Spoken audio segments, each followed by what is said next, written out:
In this video, we will study B plus tree in DBMS.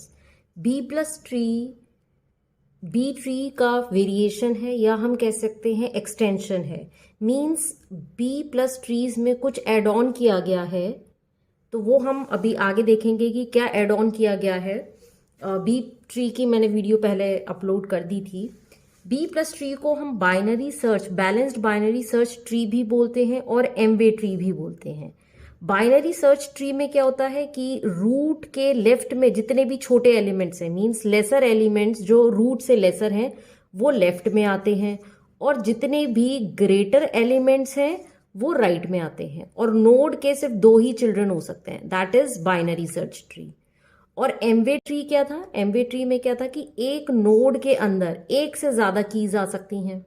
ठीक है, एक node के अंदर एक से ज्यादा कीज आ सकती हैं, और उसके जो चिल्ड्रन हैं वो भी जरूरी नहीं है कि दो हो, वो ज्यादा हो सकते हैं। वो डिपेंड करेगा कि कितने ऑर्डर का ट्री है। सो एमवे ट्री कि एक नोड के अंदर एक से ज्यादा, लाइक बाइनरी सर्च ट्री में क्या था कि सिर्फ एक ही की वैल्यू है, लाइक सपोज 8। अब 8 से जो छोटी वैल्यूज हैं वो सारी लेफ्ट सब ट्री में होंगी, जितनी भी बिगर वैल्यूज हैं वो राइट सब ट्री में होंगी।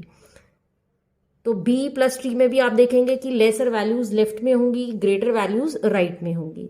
और जो ये मैंने अभी यहाँ पर एमवे ट्री दिखाया, ये ऑर्डर 3 का है।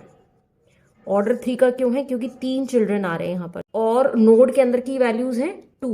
तो कीज अगर 2 है तो चिल्ड्रन कितने होंगे?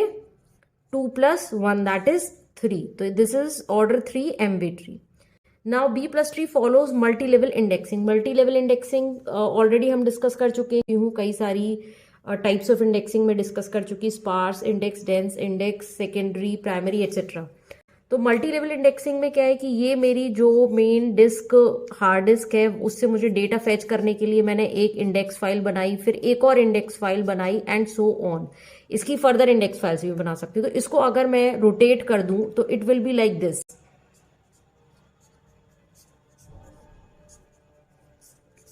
तो this is multi level indexing, कई सारे लेवल्स हैं।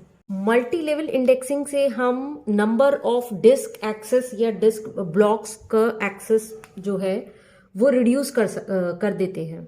जो डेटा फाइल्स होती हैं, बड़ी बड़ी डेटाबेसेस होती हैं, लार्ज फाइल्स होती हैं, वो सेकेंडरी मेमोरी में स्टोर होती हैं, या फिर हम कहें डिस्क में स्टोर होती हैं। तो डिस्क से एक्सेस करने की जो कॉस्ट आती है वो बहुत हाई कॉस्ट होती है। तो उस कॉस्ट को रिड्यूस करने के लिए या नंबर ऑफ एक्सेसेस को रिड्यूस करने के लिए we apply multi level indexing. और डिस्क से एक्सेस करने के लिए जो हम डेटा स्ट्रक्चर यूज करेंगे वो है बी प्लस ट्री डीबीएमएस के अंदर।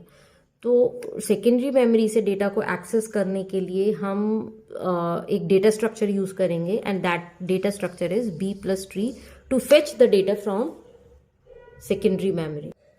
या फिर हम ये कह सकते हैं कि B plus tree multi level indexing है which is used to implement database indexes. अब ये कुछ और पॉइंट्स हैं। All the leaf nodes are at the same level.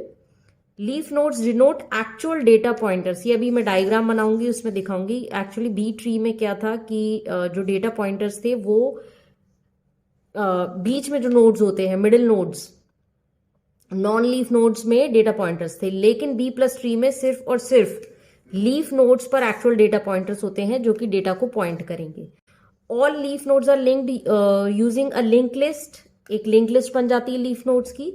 Every leaf node contains one block pointer P to point to the next leaf node. एक leaf node से दूसरे leaf node पर जाने के लिए हम ब्लॉक पॉइंटर्स यूज करते हैं। नेक्स्ट, जो बी प्लस ट्रीज हैं they are suitable for equality and range searches, and it responds to dynamic changes. Dynamic changes से क्या मतलब है कि डायनेमिकली रन टाइम पर अगर हम कुछ भी फाइल के अंदर या ट्री के अंदर इंसर्ट कर रहे हैं या डिलीट कर रहे हैं तो ऑटोमेटिकली इंडेक्स फाइल्स जो है वो अपडेट हो जाती हैं। अगर मैं टेबल में कुछ भी नया एलिमेंट ऐड करती हूं तो ऑटोमेटिकली इंडेक्स फाइल में भी अपडेट हो जाएगा। अब हम देखते हैं नोड स्ट्रक्चर। एक नोड का क्या स्ट्रक्चर होगा? ये दो तरीके के नोड स्ट्रक्चर आप देख सकते हैं बी प्लस ट्रीज में और बी ट्री में। ये की वैल्यूज हैं K1, K2, K3। एक नोड के अंदर सपोज 3 की वैल्यूज हैं, तो ये जो पॉइंटर मैं डिनोट कर रही हूं एरो से, these are the child pointers. ये चाइल्ड पॉइंटर्स है। मीन्स कि अगर 3 की वैल्यूज हैं तो चाइल्ड कितने होंगे, चाइल्ड नोड्स 1 2 3 4, 4 चाइल्ड नोड्स होंगे। It will be like this, 1 2 3 और ये 4, फिर इसके फर्दर चिल्ड्रन होंगे। तो ये एक है कि means key value and the child pointer, key value and the child pointer. Next structure आप इस तरीके का देखेंगे कि की वैल्यू है, ये चाइल्ड पॉइंटर को डिनोट कर रहा है, this is a child pointer. अब ये जो एक ब्लैंक मैंने छोड़ा है, this is data pointer, DP, data pointer कहिए या फिर record, you can say record pointer also. So this is data pointer. अब डेटा पॉइंटर क्यों है, डेटा पॉइंटर इसलिए होगा क्योंकि डेटा को पॉइंट करने के लिए, डेटा को पॉइंट करने के लिए मतलब है कि अगर मुझे रोल नंबर 3 का एड्रेस चाहिए या रोल नंबर 3 की सारी वैल्यूज चाहिए, उसका address, phone number, father name, mother name etcetera, तो वो जो रोल नंबर 3 तो मेरी की वैल्यू हो गई, और उससे रिलेटेड जो डेटा है, जिस जहां पर भी डेटा स्टोर्ड होगा, जो पॉइंट करेगा ये वो पॉइंटर होगा, उसकी सारी डिटेल्स में फेच कर सकती हूँ। और जो ये नेक्स्ट वाला है ये है चाइल्ड पॉइंटर, मींस इसका जो भी नोड नीचे होगा, चाइल्ड नोड होगा, उसको पॉइंट करने के लिए। देन द नेक्स्ट K2 की value, then the record pointer, then child pointer, then the K3 की value, then record pointer and then the child pointer। तो जो ये नोड स्ट्रक्चर है ये हम बी ट्रीज में देखते हैं, इंटरनल नोड में होगा, क्योंकि बी ट्री में क्या होता है कि इंटरनल नोड्स भी डायरेक्टली डेटा को या रिकॉर्ड को पॉइंट करते हैं। बी प्लस ट्री में भी हम ये दोनों स्ट्रक्चर देखेंगे, बस लीफ नोड में जो दूसरा स्ट्रक्चर है इसमें चाइल्ड पॉइंटर की जगह सिबलिंग पॉइंटर होगा। है बी प्लस ट्री में ये रूट नोड की वैल्यू है 8, 8 से लेसर वैल्यूज जो हैं वो लेफ्ट सब ट्री में होंगी 2 and 6, जो ग्रेटर वैल्यूज हैं वो राइट ट्री में होंगी या राइट नोड्स में होंगी 9। जो लीफ नोड्स हैं वो लिंक लिस्ट की तरह दिख रहे हैं, that is the leaf nodes are connected to each other, एक दूसरे से कनेक्टेड है, मीन्स हम डायरेक्टली ट्रैवर्स कर सकते हैं, फॉरवर्ड और बैकवर्ड ट्रैवर्सिंग हो सकती है। और जितने भी इंटरनल नोड्स होते हैं उनकी कॉपी जो है वो लीफ नोड्स में होती है। आप देख सकते हो जैसे कि 8 2 6 और 9 ये इंटरनल नोड्स है, root node and the internal node, इनकी 2 6 8 और 9 ये सब लीफ नोड्स में सारे के सारे की एलिमेंट्स प्रेजेंट होते हैं लीफ नोड में, क्योंकि लीफ नोड जो है वो डायरेक्टली डेटा पॉइंटर या डेटा को पॉइंट करता है।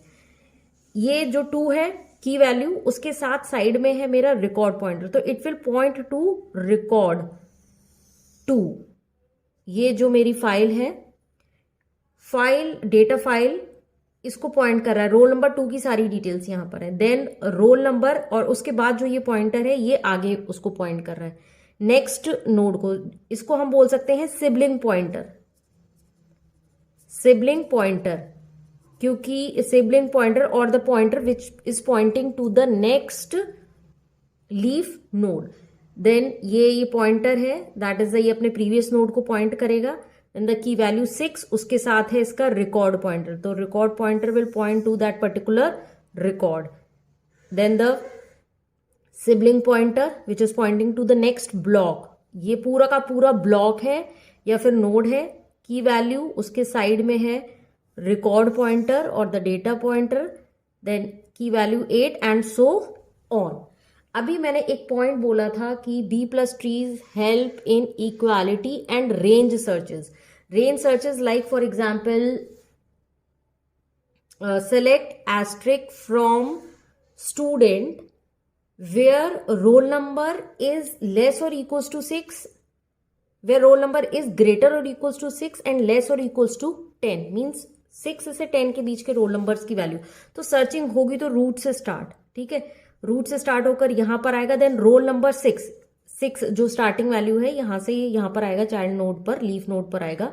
लीफ नोड में 6 के बाद 7 8 9 10 हमें सारे स्टूडेंट्स के रिकॉर्ड्स चाहिए, तो ये नहीं कि 7 के लिए फिर वो ऊपर जाएगा फिर चेक करेगा, फिर 9 के लिए वो इधर जाएगा, it will search from here और it will move from here. 6 के बाद 7 8 9 10 पूरा का पूरा रेंज हो गई 6 से लेकर 10 तक, तो it helps in range search as well as equality search. Equality search में for example I want to find the contact number of roll number 9, तो roll number 9 it will start searching from here, comparison होगा, compare करने के बाद it will come to the right side, 9 से फिर यहां पर आएगा, 9 के डेटा पॉइंटर से ये सीधे उसके फाइल में रिकॉर्ड को फेच कर लेगा।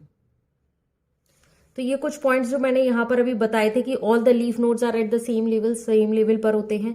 Leaf nodes denote actual data pointers, जो एक्चुअल डेटा पॉइंटर्स हैं वो लीफ नोड डिनोट करते हैं, इंटरनल नोड्स नहीं करते हैं। इसका मतलब ये है कि जो ये लीफ नोड है ये डेटा पॉइंटर को, इसके अंदर डेटा पॉइंटर होता है, इंटरनल नोड के अंदर नहीं होता।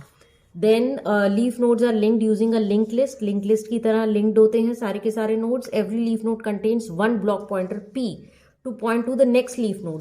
ब्लॉक पॉइंटर या फिर सिबलिंग पॉइंटर एक ही बात है, मींस नेक्स्ट ब्लॉक को वो पॉइंट कर रहा है, फिर ये नेक्स्ट ब्लॉक को कर रहा है। इसके अंदर और भी की एलिमेंट्स हो सकते हैं, मैंने ये छोटा सा एग्जाम्पल लिया है। नेक्स्ट वीडियो में हम पढ़ेंगे बी प्लस ट्री के यूजेस, एप्लीकेशंस और बी प्लस ट्री के डिफरेंसेस।